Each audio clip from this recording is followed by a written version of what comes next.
السلام علیکم، میں ہوں مرتضی حسین اور آپ دیکھ رہے ہیں منگل اپ یوٹیوب چینل۔ ناظرین، انشاءاللہ پروگراموں کا سلسلہ اب اسی طرح سے جاری و ساری رہے گا۔ کچھ نجی مصروفیات کی وجہ سے جاوید شاہ صاحب اور میں چینل کو وقت نہیں دے سکے۔ جاوید شاہ صاحب سے جانیں گے آج۔ جاوید شاہ صاحب، عمران خان صاحب جو کہ اٹک جیل سے اب اس وقت اڈیالہ جیل منتقل کر دیے گئے ہیں، اور بہت ساری ایسی اطلاعات بھی ہیں کہ عمران خان صاحب کی کوئی ڈیل وغیرہ پس پردہ ہو گئی ہے۔ لازمی سی بات ہے، نہ پی ٹی آئی اور نہ خود عمران خان صاحب یا ان کی بہن حلیمہ خان صاحبہ یا ان کے جو فیملی ممبران یا وکیل جو ان سے ملتے ہیں، وہ تو اس چیز کو منہ سے تو کوئی بھی قبول نہیں کرے گا، مگر ایسی اطلاعات ہیں۔ اور جس طرح سے عمران خان صاحب کے خود کے بھی بیانات یعنی جو فیملی ذرائع سے آتے رہتے ہیں، ان کے اپنے ٹویٹر اکاؤنٹ کے اوپر بھی جو ہے، آج میں نے ایک ٹویٹ پڑھا ہے بڑا تفصیلی، تو اس میں بھی اسی طریقے کا ہے کہ وہ اڈیالہ جیل میں بھی ایڈجسٹ ہو گئے، اور جو ہے کچھ اب اس طرح کی جو افراتفری یا ایک جو شور شرابے کا جو ایک ماحول تھا پی ٹی آئی کی طرف سے یا خود ان کی فیملی کی طرف سے، وہ بھی ختم ہوتا ہے۔ آپ کیا سمجھ رہے ہیں اس کو؟ کیا کسی ڈیل کا نتیجہ سمجھ رہے ہیں آپ؟ بہت اچھا سوال کیا آپ نے مرتضیٰ صاحب۔ اصل بات دراصل یہ ہے کہ عمران خان جس کا نام ہے، عمران خان اس وقت ایک یعنی کہ آپ یہ سمجھے کہ وہ ایک ڈیل کی جو باتیں ہیں، میں اس پہ یقین نہیں رکھتا۔ ڈیل عمران خان کی کسی سیاستداں سے نہیں ہوگی۔ عمران خان کی جو ڈیل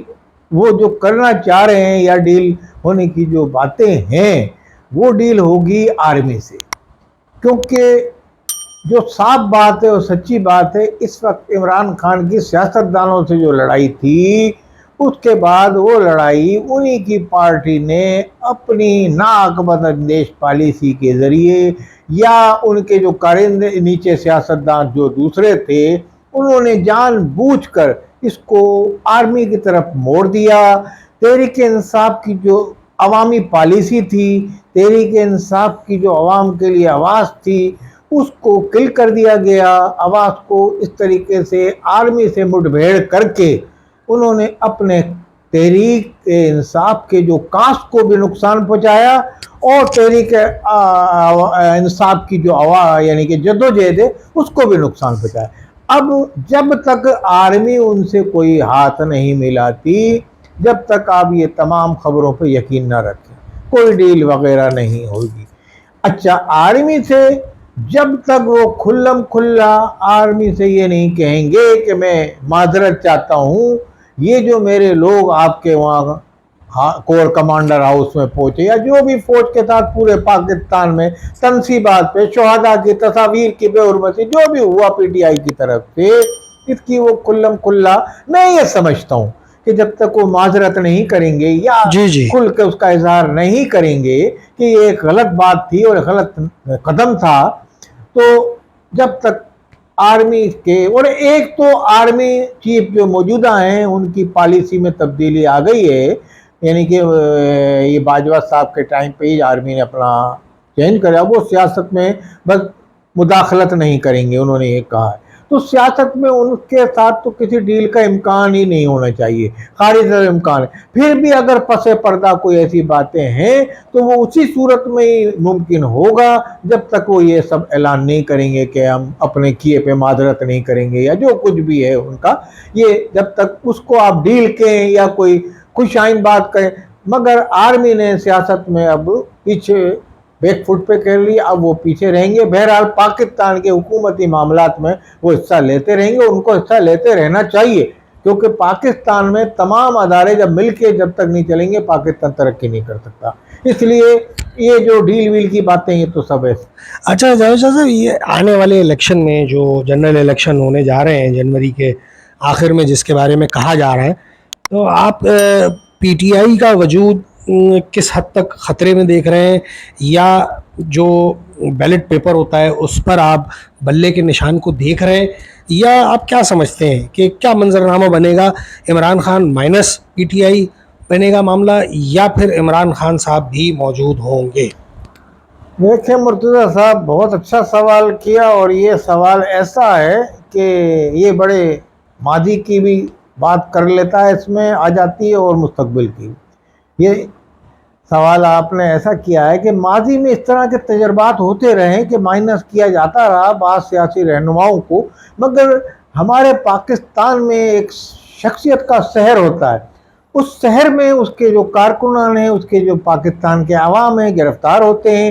اس کی پالیسی کو بھی ایک ٹائم پہ وہ نظر انداز کرتے ہیں، مگر اس کے شہر سے نہیں نکلتے۔ بھٹو کا شہر آج تک قائم ہے، بے نظیر کی شکل میں قائم ہوا، اب یہاں آ کے بلاول بھٹو آ گئے یہ، تو پیپلز پارٹی آج بھی زندہ ہے، یعنی کہ ان کو پھانسی کے پھندے پہ ذوالفقار علی بھٹو کو پہنچا دیا، اور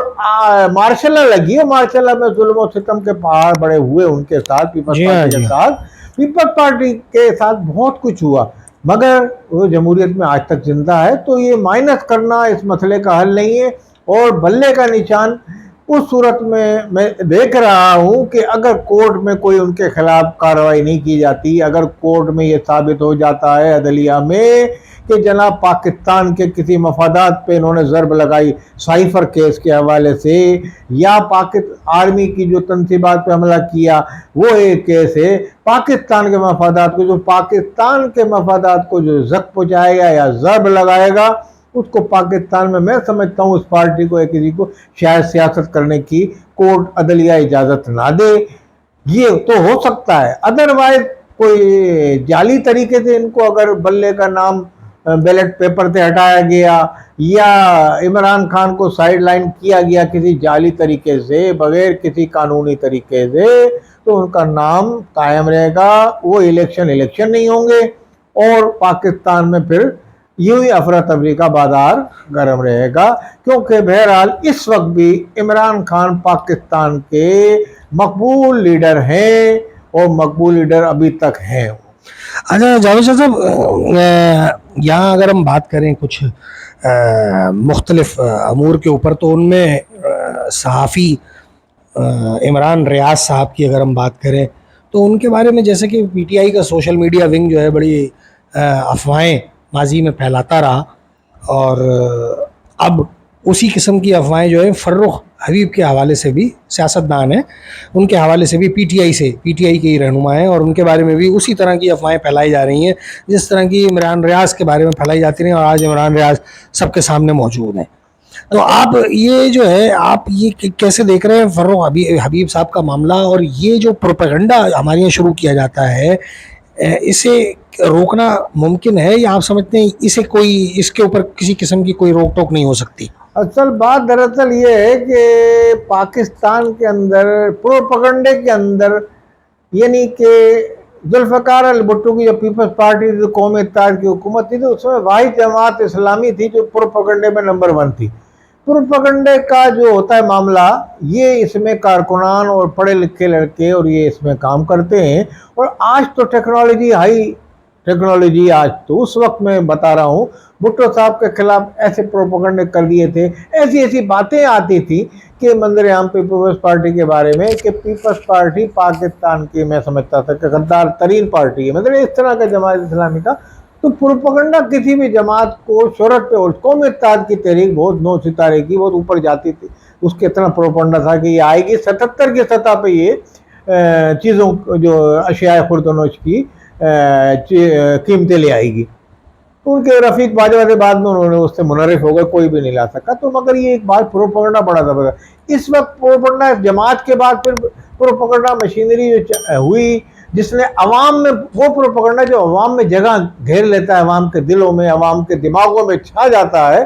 وہ پروپیگنڈا ہوتا ہے۔ تو وہ اس وقت چھا گیا تھا جماعت کا، پھر بعد میں متحدہ قومی موڑ ایم کیو کا بھی اتنا زبردست پروپیگنڈا تھا کہ جو کوئی بات نکلتی تھی تو وہ ایسے جاتی تھی عوام کے دل و دماغ میں کہ بولتے تھے کہ یہی ہے سچ اور باقی سب جھوٹ ہے۔ اسی وقت جو اس وقت موجودہ وقت میں اس میں پی ٹی آئی کا پروپیگنڈا ہائی ٹیکنالوجی کے ہوتے ہوئے، نیٹ، انسٹاگرام اور پتہ نہیں کیا کیا جتنی بھی ویب سائٹ ہے ہماری، ان کے ہوتے ہوئے اس وقت اس کے نوجوان جو لڑکے ہیں ان کا ونگ ہے، وہ اس پہ بیٹھے ہوئے اور پروپیگنڈا کرتے ہیں۔ ایک تو یہ پروپیگنڈا جیسے عمران ریاض کا کہ وہ ہلاک کر دیے گئے، میں آپ کو بتا رہا ہوں کہ میں گھروں میں جاتا تھا تو ایون خواتین، یعنی کہ جو بچے اسٹوڈنٹ، وہ کہتے ہیں جاوید بھائی وہ کیا ان کو مار دیا گیا ہے عمران ریاض کو؟